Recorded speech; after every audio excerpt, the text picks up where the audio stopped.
Grand Awakening family, this is High Priestess Sis'Star Kola Soljet with part 2 of House Consciousness. I want to start with a question. If a house made of wood and nails needs life to stay standing, what do you think that says about your first house? The body you're walking around in every day. I call this body the spirit house. So we're going to go ahead and get into part 2. This one is the spirit house and an introduction to the soul GPS, body as house, soul as navigator. So family, in our first build, we talked about the spirit that comes with the physical house.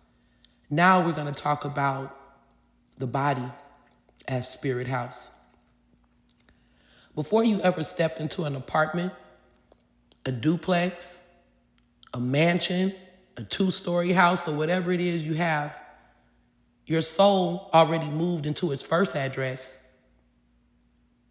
Your flesh, your bones, your nervous system, your breath, and that address is your body. Let's go back to the beginning, when the egg and the sperm met. That's not just biology, that's a construction site. The parents bring the materials, the DNA, the bloodline, the features, the tendencies. But there's something else that shows up to that meeting too, other than good love making. It's the soul. The soul is the one that says, yeah, I can do my work in that house. I can learn my lessons in that body. I can carry my mission through that design. Yes, and as the Bible says, we are fearfully and wonderfully made. But not so much as fearfully, but we are complexed and brilliantly made, absolutely. So as the body is forming in the womb, it's like watching a house being built from the foundation up. The spine goes up like a main beam. The ribs come in like a framing. The organs drop in like rooms with a purpose. The nervous systems gets laid like wiring through the walls. But understand this. The soul is not a late guest. See, the soul is there from the spark, walking through the blueprint before the walls even were finished. The body is the construction. The soul is the resident. The two of them together is what I call the spirit house. Now, just like the physical house, it will decay if no one lives in it. Your spirit house starts falling apart when you're not present in yourself.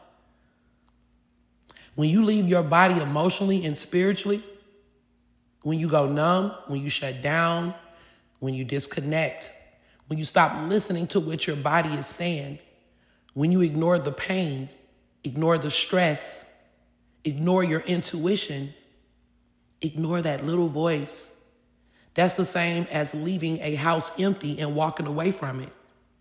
The walls might still be standing for a while, but the insides start to crumble.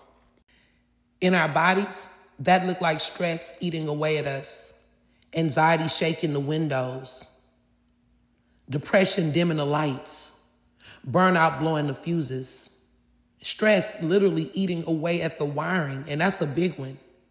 And then we say, my body is failing me, when really the spirit house has been asking, who's actually living here? Who's taking care of this place? Is anybody home? Do you ever just talk to your body, you guys?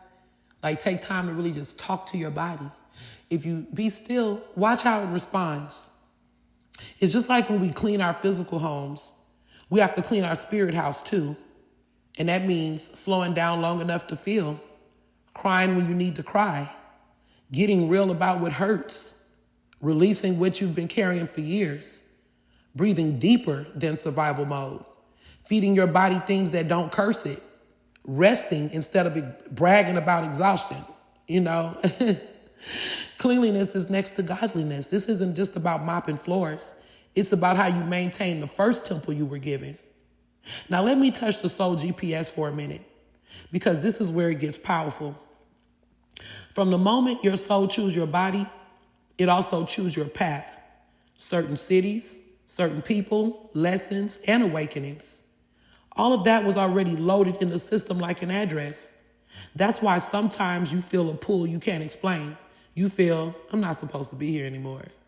Or something in me is restless. It wants to move. It wants to change. That's not random. That's your soul GPS talking to you from inside your spirit house, inside your body, that little voice. The same way a GPS inside a car knows where it's supposed to go, your soul inside this body knows when it's time to shift jobs, shift relationships, shift environments, shift habits. But here's the catch. You can't follow the soul GPS if you're not present in your own house. You can't hear the directions clearly if the wiring is fried, if the rooms are full of clutter, if you rented out space in your spirit house to people, memories, and energies that don't even live there anymore. Should have never been there to begin with in some cases. So part 2 of this teaching is simple and deep. Your body is a house. Your soul is the resident. Your spirit house is the marriage of the two.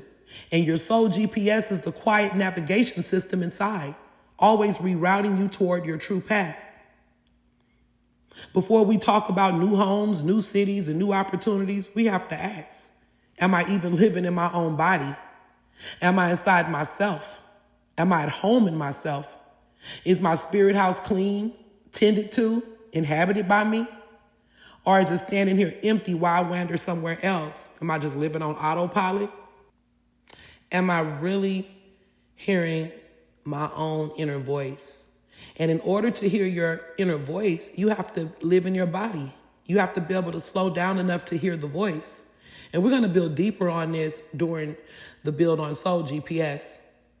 Because see, just like we talked about the spirit of the physical house that you live in, or any building or any structure, if an empty building begins to die when no one lives in it, what happens to a life in your spirit house when the owner never really moves in?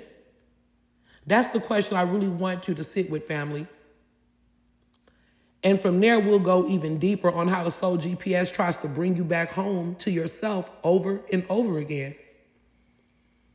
So I'm going to end here with that message.